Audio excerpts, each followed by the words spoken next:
Rich from Billet Spin. Welcome to our next video. This is going to be a fun one because this product I have been designing for a very long time. And so what is it? Let's just get right into it. Well, what inspired me to do this was actually a golf ball marker, because in golf we use coins to mark our ball on the green, and so a lot of times they'll come in like a housing like this, and they'll use magnets in order to attach them. And the problem with magnets is that they just pick up a bunch of debris. They're not electronics friendly.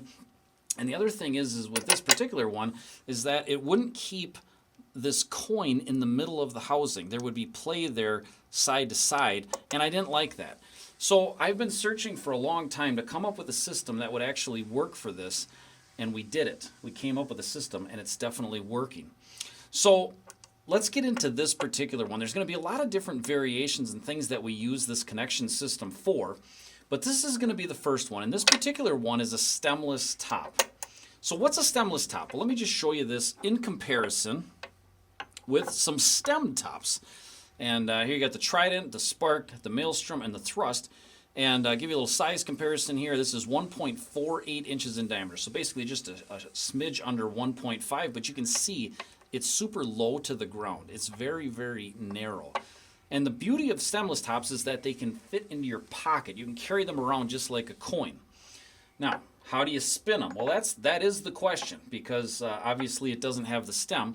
So basically you just grab the edge and you just spin it. Now I'm spinning this on wood, so it's not going to spin that great, nor is it going to spin that long.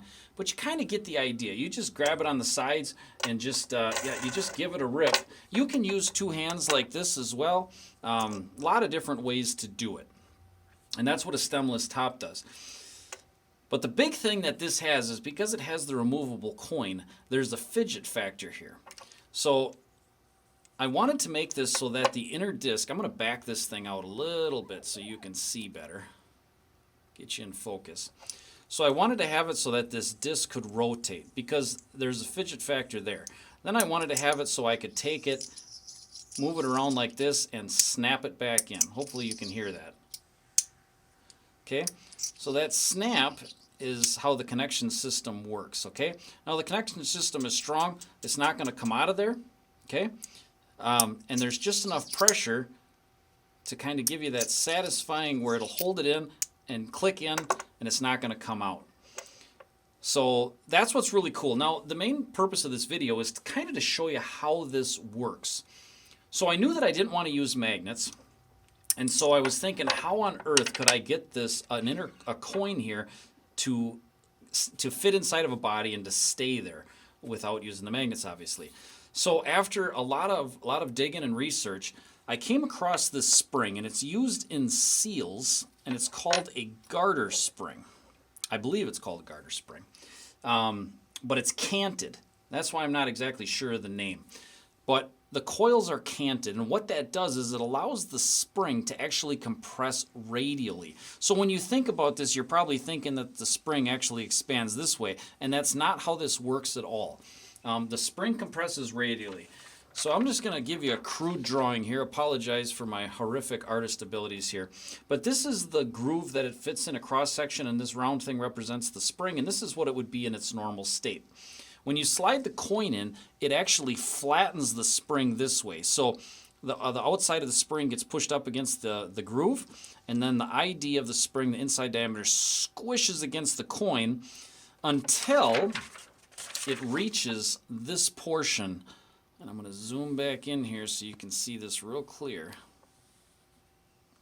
So there you go. You can see there's a radius groove right here, a little concave groove that goes all the way around the coin, and that fits in the spring. So, oops, now I just lost it there. So it's like this, and you can see it's locked in. Now it's barely on there because the spring just expanded on the diameter instead of radially, so that's not gonna stay on there very well. But when it's inside of the housing, let me zoom back out here.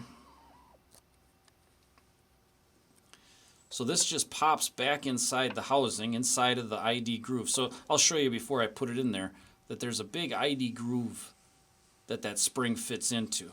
So it just pops right in there, which is really nice because you can get it out super easy. You can clean it, or you know, if it needs replacing. I've got over 1,000 cycles on this, and it holds just as tight as it did on the first cycle. So I think these springs are going to last just a ridiculously long time. But if you did have to replace it, the springs will be available. So that's how it works. It just clicks in there like that. Now, if you listen, hopefully you can hear that. What that noise is there's a little play here, because obviously the coin is loose in there right now. I don't know if loose would be the word, but it's just laying in there, and the spring is riding in that groove. But that noise is the bottom of the coin hitting this ball. So I'm going to show you another horrible drawing here, where you can see. We'll look at it like this. So this is the housing, this is the groove where the spring fits into, and this is the bottom. And then when the coin, you push it here, and it pushes the coin into this section, which then pops it out this way.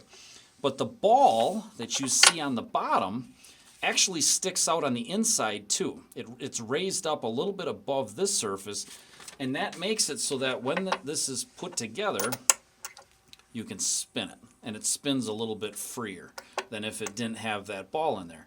So that's kind of the purpose. That's how it works. That's how it's held in there.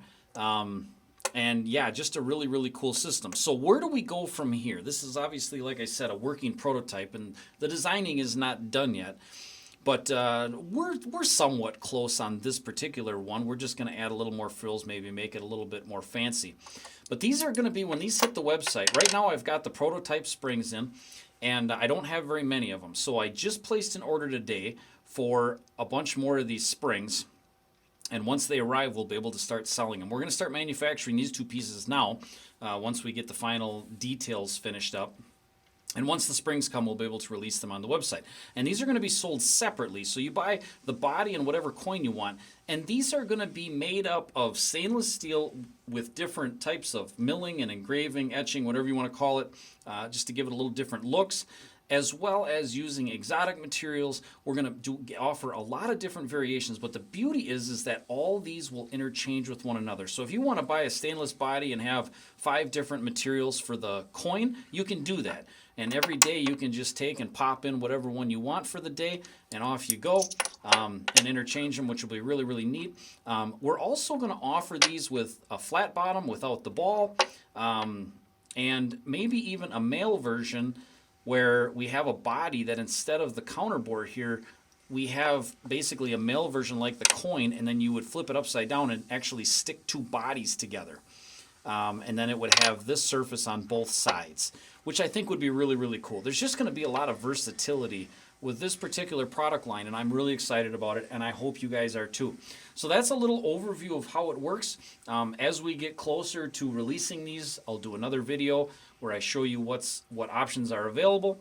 I would love to hear some feedback on this. Do you guys like this product? Is this something, so far on social media, it's been overwhelming, but people really wanted to see how it works, and that's why I did this video. So I'd love to hear from you on YouTube. What do you think of this? Do you have any ideas? I would also, if you have an idea for a name for this product, I would definitely love to hear it. So again, it's a stemless top. It's a fidget item. It's a golf ball marker. It's a card holder. It's a blind marker. It's a pocket holder. I mean, it's whatever you want to use it for.